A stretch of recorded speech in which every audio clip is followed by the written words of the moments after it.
monde, amis, c'est le YouTube, j'espère que vous allez bien. Aujourd'hui, je suis hyper, mais vraiment hyper content de vous retrouver pour une nouvelle vidéo sur Super Mario Run. Parce que ça faisait hyper longtemps que j'attendais sa sortie, ça faisait quasiment 3 mois qu'il était sorti sur iPhone. Ça y est, ça fait à peine 5 jours qu'il est sorti sur Android et il y a vraiment des choses à dire sur cette application. Donc là, je vais vraiment faire une vidéo critique, mais juste avant, petite pause pour vous dire, vraiment désolé de pas avoir fait des vidéos la semaine dernière. J'ai pris un peu de retard sur mon planning et j'avais des problèmes de connexion vraiment violents. Donc aucun moyen de jouer à Clash Royale, tout ça. Bon, en tout cas, ça m'a permis de me rafraîchir les idées, d'avoir de nouvelles idées vidéo. Donc ça a un peu de bénéfique, voilà. Donc en tout cas, là, je vais vraiment critiquer l'application parce qu'il y a beaucoup de choses à dire. Mais elle est quand même vraiment bien et ça valait le coup de l'attendre. Alors on va la lancer tout de suite. Déjà, je vais vous expliquer, si vous ne connaissez pas l'application, qu'est-ce que c'est. Super Mario Run, c'est un runner avec Mario, le petit plombier moustachu italien. Donc il va venir courir automatiquement et on peut jouer au jeu à l'application d'une seule main, puisqu'il nous suffit simplement de faire sauter notre personnage. Donc je vais vous montrer le monde 1, le niveau 1. Donc c'est le tout premier niveau que l'on peut faire. Alors là, vous voyez tout de suite un gros point négatif, mais je vous en parlerai juste après. Alors, on va lancer le premier monde. Pour vraiment nous faire une idée de l'application, hein, en tout cas si vous ne la connaissez pas, n'hésitez pas à aller voir sur YouTube d'autres vidéos, il y en a pas mal dessus en tout cas. Ces derniers temps du coup avec sa sortie sur Android. Mais ça fait vraiment hyper longtemps que je l'attendais, je suis tellement content. Donc voilà, on a notre petit Mario qui court. Bon là c'est pas Mario, c'est Yoshi parce que j'ai ce personnage là. Bon, on peut avoir Mario aussi et plein d'autres personnages, des Toad, la princesse Peach, Mario, tout ça. Et donc qu'est-ce qu'on peut faire? On peut seulement sauter. Alors on peut sauter pour taper dans des blocs. On passe automatiquement les Goombas. Alors ça c'est un peu étonnant. Les Goombas se passent automatiquement, on n'a pas besoin de toucher l'écran. Tac, on les passe automatiquement. Alors, comme dans les jeux Mario original, il y a les champignons, il y a tout ça. Alors par contre, il n'y a pas les fleurs de feu, tout ça, les fleurs de glace, tous les délires. Mais bon, je pense que c'est un petit point négatif, mais on y reviendra juste après. Alors, on saute automatiquement les Goombas, mais si on appuie juste au moment où on saute dessus eux, on peut les tuer et gagner une pièce. Alors, dans chaque niveau, vous avez 5 pièces roses à collectionner. Si vous avez les 5, ensuite vous avez 5 pièces violettes. Et si vous avez les 5 pièces violettes, vous avez 5 pièces noires à collectionner. Et lorsque vous avez tous, vous avez totalement fait le tour du niveau. Alors, à chaque fois, entre les stades de 5 pièces, vous avez des petites plateformes qui apparaissent, d'autres qui disparaissent, tout ça. C'est vraiment intéressant. Et donc, voilà. Alors, les points positifs, vous avez pu le remarquer, au niveau graphique. Au niveau graphiquement parlant, c'est juste mais hyper magnifique. J'ai jamais vu une application aussi belle. Niveau graphisme, alors c'est normal, on aurait pu s'attendre de ça de la part de Nintendo. Ils nous ont vraiment régalé. Je pense que ça valait vraiment le coup d'attendre quasiment 4 mois pour ma part d'attendre cette application. Donc ça c'est vraiment le gros point positif. Aussi l'interface, le royaume, tout ça. Oui, parce que ça c'est le royaume, je ne voulais pas présenter. Vous pouvez le modifier, voilà, on a un petit canon. Il y a aussi, on peut interagir avec lui. Voilà, là on a un jeu bonus, je vous montrerai ça juste après. On peut tirer avec le canon, toucher les tuyaux. Ça c'est la maison de Yoshi bleu, là, une statue de Toad en or. Et donc le scénario du jeu, qu'est-ce que c'est? Bowser nous a détruit notre royaume qui ressemblait à ça juste avant. Voilà. Et donc du coup là il ressemble à ça. Donc au début on a un petit château niveau 1 de merde, mais là il est quasiment niveau 4 je crois.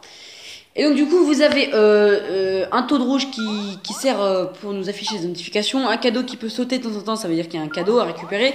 C'est la boîte à cadeaux, voilà. Donc vous avez les deux mondes. Le premier monde que je vous ai montré c'est le monde, enfin c'est la version des mondes avec 6 mondes avec chacun 4 niveaux, dont un niveau avec un boss à la fin, en alternant tour et bateau qui vole. Et vous avez le mode défi où vous pouvez affronter des adversaires. Alors ça, vous avez vos tickets Toad qui sont tout en haut à gauche de l'écran. On peut voir que j'en ai 18. Ces tickets Toad, ils vont vous permettre de vous affronter un joueur. Voilà, tout simplement. Et donc vous avez votre nombre de Toad rouge qui est marqué tout dans votre écran. J'en ai 348. C'est un peu un système de classement comme dans les trophées dans Clash Royale pour savoir qui est puissant. Donc tout à droite, vous avez votre pièce qui vous permet d'acheter des tuyaux, des cactus, tout ça, pour décorer un peu votre royaume. Et donc là on voit mes adversaires. Donc on voit à côté de leur tête là, par exemple Gabi qui est tout en haut, et là sa tête rouge, et juste à gauche on voit des taux de rouge, bleu et vert. Ça veut dire qu'on va pouvoir avoir, si on le bat, des taux de rouge, des taux de bleu et des taux de vert, sachant que seulement les taux de rouge sont pris en compte pour le classement, et les taux de rouge ils sont présents dans tout, à chaque fois que vous faites un défi Toad, ils sont toujours présents. Et à quoi ils vont servir ces taux de différentes couleurs? Déjà pour décorer votre royaume, et ensuite pour avoir les maisons des personnages. Donc là j'ai juste choisi bleu parce que j'avais 50 taux de bleu, mais si on a 150 taux de vert et 150 taux de violet, on peut débloquer Luigi. Et donc ça c'est bien, déjà il y a une grande diversité de personnages, les designs sont très beaux, j'aime bien le principe du jeu, que ce soit un runner ça ne me gêne pas du tout. Mais le gros, mais vraiment le énorme point négatif, c'est que le jeu est gratuit à l'installation, mais il est payant pour jouer les 5 mondes suivants. Et ça, mais Nintendo, mais qu'est-ce que vous avez fait? Mais le jeu était quasiment parfait, mais pourquoi vous l'avez mis payant? Vous n'avez pas forcément... Ah bon, personnellement, je trouve qu'ils n'avaient pas vraiment un intérêt à mettre payant, voilà, juste pour se faire de la thune, mais ils n'avaient pas besoin vraiment de le mettre payant, voilà. Mais juste, vous avez mis qu'un niveau gratuit, c'est vraiment dommage, quoi. C'est plus une démo qu'autre chose, hein, là, à ce moment-là. Bon, j'espère qu'ils rajouteront des autres mondes pour compléter entre les mondes 1 et 6, hein, voilà. Pas après le 6, mais entre le 5 et 6, par exemple, ou 4 et 5, ou 3 et 4, ou 2 et 3. Ou 1 et 2 même, rajouter des autres mondes pour permettre de mettre des niveaux un peu gratuits, tout ça. Alors je sais, il y a ces 4 niveaux là. On a aussi tous les défis Toad et les jeux bonus que je vais venir juste maintenant là. Donc tous les 4 heures vous avez un nouveau jeu bonus qui est disponible. Donc vous allez devoir faire des choix entre des plateformes, monter en haut ou en bas, voilà. Et vous aurez des pièces en fonction des couloirs que vous aurez pris, donc je vais vous montrer ça tout de suite. Ah oui, un point négatif de l'application, c'est que les temps de chargement sont relativement longs. Mais bon, c'est pas gênant, sachant la qualité des graphismes, c'est parfaitement excusable. Donc là voilà, c'est parti. On doit choisir entre le haut et le bas. Alors personnellement, je vais prendre le bas. J'espère que j'aurai eu de la chance. En tout cas, on peut entendre les musiques du jeu Mario un peu original, hein, je sais pas trop comment ça se dit, voilà. Le jeu de Mario de base, voilà. Les musiques nous rappellent beaucoup de souvenirs. Alors là, j'ai eu de la chance, je prends la voix de haut cette fois-ci. Est-ce que je vais avoir autant de chance? Voyons voir. Ah, dommage, mais c'est pas tout joué parce qu'à la fin, on a un coffre et on a des tickets Toad dedans. Donc c'est un moyen d'avoir des tickets Toad. Et ben j'en ai eu qu'un. C'est pas grave, j'aurais pu en avoir 3 si j'avais pris la voix du bas non, la voix du haut en premier, puis la voix du bas.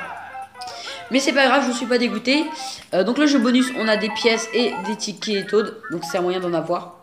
Bon, après les pièces c'est pas compliqué à avoir en faisant des niveaux, voilà, en faisant le monde 1, niveau 1. On peut avoir pas mal de pièces, donc ça, vraiment, alors l'application elle est hyper belle, les graphismes sont hyper beaux, mais le gros point négatif c'est que c'est payant. J'espère vraiment qu'il y aura des mises à jour où on pourra avoir des niveaux gratuits, un peu plus de diversité, ce serait pas mal. Même si c'est vrai que l'application est vraiment complète à mon goût. Il y a vraiment pas mal de choses à faire. On peut vraiment passer quand même 1 ou 2 semaines, sachant que avoir toutes les pièces roses, violettes et noires de chaque niveau, sachant qu'il y en a 4. Voilà, après si vous réservez vraiment l'application, je pense que ça vaut le coup quand même de dépenser les 10 euros. Il faut savoir que l'application est assez mal notée, elle est à 3,8 la dernière fois que j'ai regardé sur Play Store. Bah justement, il y a des rageux voilà, qui n'aiment pas que le fait que l'application soit payante, que seulement le premier monde soit gratuit. Alors moi aussi je grince un peu des dents, je pense qu'ils auraient pu mettre au moins le monde 2 gratuit, ça aurait été pas mal. Alors Nintendo, si vous voyez cette vidéo, ce qui est peu probable, s'il vous plaît mettez des niveaux en plus. Donc en tout cas c'est déjà la fin de cette vidéo, mais j'espère qu'elle vous aura plu en tout cas sur Super Mario Run. Si vous avez des choses à ajouter que je n'ai pas dit, n'hésitez pas, vous pouvez mettre un commentaire, vous abonner à la chaîne si c'est pas déjà fait, mettre un petit pouce bleu si ça me ferait vraiment plaisir. Et moi je vous dis à la prochaine, bye bye.